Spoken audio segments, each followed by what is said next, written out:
I remember syrup sandwiches and crime allowances, finessing on them with some counterfeits, but now why are we slowing down?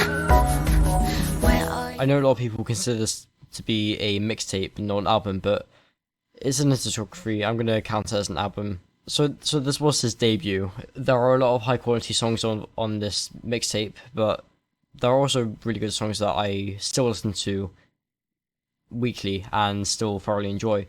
So I have to give it bonus points. I think it is a good mixtape, and you can definitely hear how talented he was, even at the start of his career.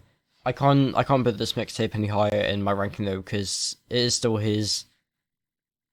the early stages of his career and isn't as good quality as it is nowadays. So, but I'm going to give it an 8 out of 10. Kendrick did it like wine. Hi, have you ever been a joint and you know it? I think this is a bit overhyped, to be honest, because when it was a surprising release when it released at the end of 2024, and I felt that a lot of people were hyping up, and to be honest, I don't think it's as good of an album as majority of his fans are saying. I understand that the whole beef with Drake and then this album has brought in a new generation of fans into his fan base, but I don't like how all these new fans have just overhyped this album and made it seem like it was album of the decade or whatever. I think this is a good enough album. I just don't think it was up to standards. And I hate to cherry pick, but I don't like the album cover as well. I feel like it's very different from his others and just stands out a bit too much. But it's still a good enough album. I'll give it an 8.3 out of 10. Seen his first meal, 20 years old, had a couple of babies, had a couple of shooters, caught him. Now, this is another overrated album.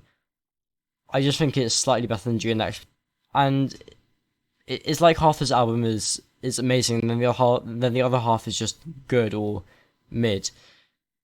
But I do come back to this album a lot, and I do have a great listening experience. So I'll give it an 8.5 out of 10. For high power, visions of Martin Luther staring. So I guess this is his true first album, and honestly, I really like this. It's the same situation with Overly Dedicated, how you've got really bad songs on here, but then you've also got like amazing classics. There are so many good songs on here, and again, I come back to this album a lot. Even though this was the beginning of his career, I think this album is still as good as his more recent ones, and is yet another album that I just have a good experience listening to, but I don't come back to this one as often as the others. But I'm going to give it an 8.7 out of 10.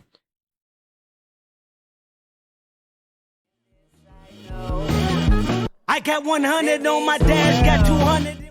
I understand that this is like leftovers from To Pimp a Butterfly, but I think this 30-minute 8-track album it feels very foreign compared to the rest of his discography. Yeah, it sounds a lot like To Pimp a Butterfly, and again, I love this album. I don't really go back to this a lot, but I do love a lot of songs on here. There's nothing more I can say about this album. 9.2 out of 10. Man down, where you from? I love the storytelling on this. I love how it feels like we're listening to. I love how it feels like we're watching a movie. This entire album was a cinematic experience, and Kendrick's art of storytelling is so clear and so continuous throughout this entire project.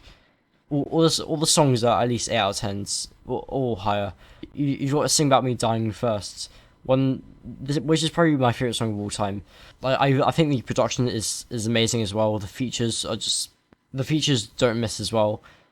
And even though some songs aren't to the same standards as the others, it's still an amazing album to listen to. So I'm going to give this a 10 out of 10. I'm the biggest hypocrite in 2015. Once I finish this, witnesses will come. I know I'm going to get roasted in the comments, but I don't really care. I completely understand why people say this is the greatest rap album of all time. Yeah, I love the production on this. I don't need to explain why this is a 10 out of 10 or why this is so high in the list. I love the messages that are told throughout the songs. Again, I love the storytelling.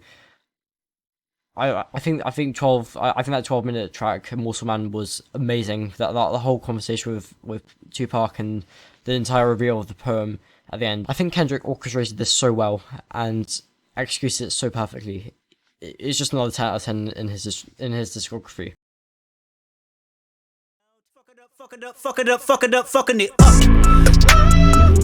So this is his second most recent project, and for some reason it got absolutely hated on when it first came out, but fortunately now people aren't making fun of it anymore, and people are starting to realize what a good project this is. The reason that I have this above Good Kid, Mad City or T-Pab is just because I relate to a lot of the topics that he's talking about, and I think he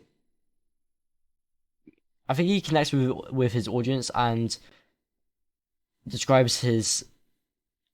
I think he describes his issues on a deeper level, and makes this entire album like a therapy session.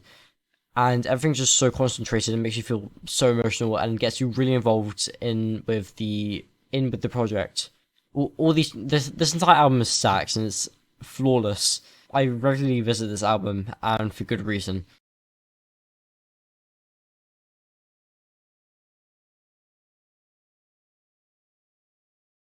But yeah, that is my ranking of every album. I know I'm gonna get his on for this, but like I said, it's my opinion. This is what I think. But if we're being honest, his entire discography is flawless, and I don't think he's ever missed once. I think every one of his projects is flawless, and this is why he's one of the greatest rappers of all time. I'm planning on doing more album reviews or rankings, so leave your suggestions in the comments. Thank you for watching. I'm Revlo.